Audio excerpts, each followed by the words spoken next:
আর পদত্যাগ করে দেশ থেকে বাধ্য হয়েছে। অন্তর্বর্তীকালীন সরকার ক্ষমতায় এসেছে, ছাত্র জনতার মুখে স্লোগান ছিল বৈষম্য বিরোধী, অর্থাৎ সমাজ থেকে সমাজের সর্বক্ষেত্রে বৈষম্য বিলোপ করবে, এবং সেই স্লোগানের সেই দাবির ভিত্তিতেই এই অন্তর্বর্তীকালীন সরকার ক্ষমতায় এসেছে। তারা ক্ষমতায় এসে সেখানে বৈষম্য বিলোপের নামে নানাবিধ যে কাজ, সত্যিকার জনগণের স্বার্থে জনগণের কল্যাণে দেশে যে তাদের মনোযোগ দেওয়া দরকার রাষ্ট্র শাসন কাঠামো শাসন পরিচালনার ক্ষেত্রে, সেই দিকে তাদের মনোযোগ নাই। মনোযোগ হলো সংস্কারের দিকে। আমরা স্পষ্ট করে বলতে চাই, জনগণের ক্ষুধার সংস্কার যদি না করতে পারেন, অন্য কোন সংস্কার দেশবাসী গ্রহণ করবে না।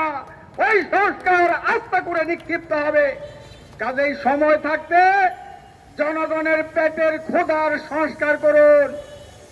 আর যেই লুটেরাদের ধনিক শ্রেণীর স্বার্থে যে ভ্যাট এবং ট্যাক্স আরোপ করেছেন নিত্য পণ্যের উপর, কি পণ্যের উপর ট্যাক্স করেছে?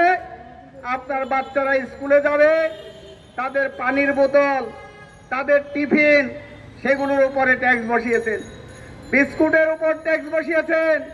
হোটেল রেস্টুরেন্টে খাবেন, সেই খাবারের উপরে 5%-এর জায়গায় 15% ট্যাক্স আপনি বসিয়েছেন।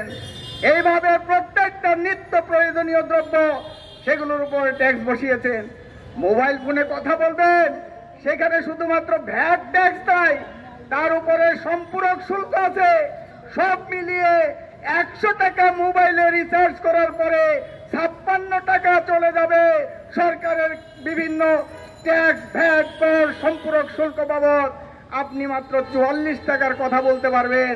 আপনি জানতেও পারবেন না, বুঝবেন 100 টাকা ঢুকালাম মোবাইলে, এত তাড়াতাড়ি কেন টাকা শেষ হয়ে গেল আপনি বুঝতে পারবেন না।